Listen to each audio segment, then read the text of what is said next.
Kulinaaria is an Estonian privately held company, and our main production is ready-made food.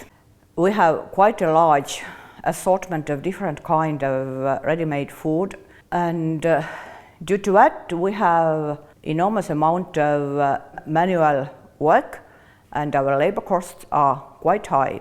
Therefore, we came to take part of this interesting project to try robots in our production, and especially to try it on our logistics solutions. We started to do the analysis of the logistics, the internal logistics in the company, and also find out different solutions to optimize the internal logistic movements and to gather also the possible technology which is already in the market and which should be developed.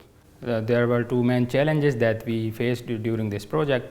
The first one was the development of a 3D simulation model and its connection to the OPIL modules. The second one was the implementation and the testing of the physical robots into the Kulinaaria premises, and to develop the connection or communication connection between the AGVs and the OPIL modules, SAN and RAN, to plan, analyze and virtually validate the deployment of AGVs. One of the main results of the project was to understand that how many AGVs the company needs. And according to the simulation, real tests in the company environment, there was found out that the basic need for the AGVs is 5 to 6, not 10 and more. The other main result was that the company can decrease the cost of the transportation 20%.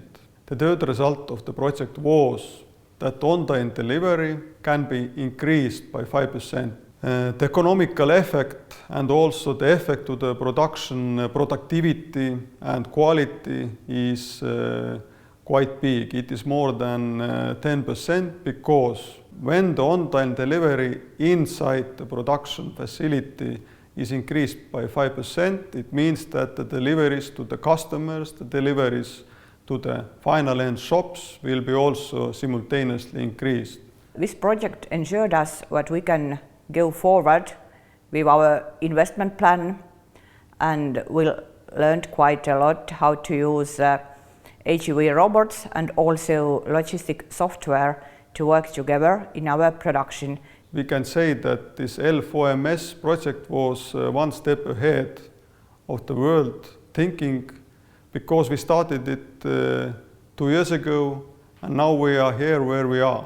And the situation in the world and also in the production is that we need less persons, the contact between persons we need to reduce, and etc.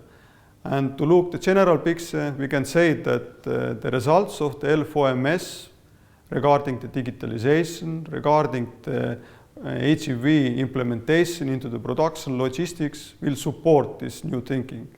And we hope from our side, which we definitely also do, that we will do additional developments from the knowledge and know-how which we could get from the L4MS project to build and develop new functionalities and new systems which will help to reduce the human reduction and human errors in the production areas.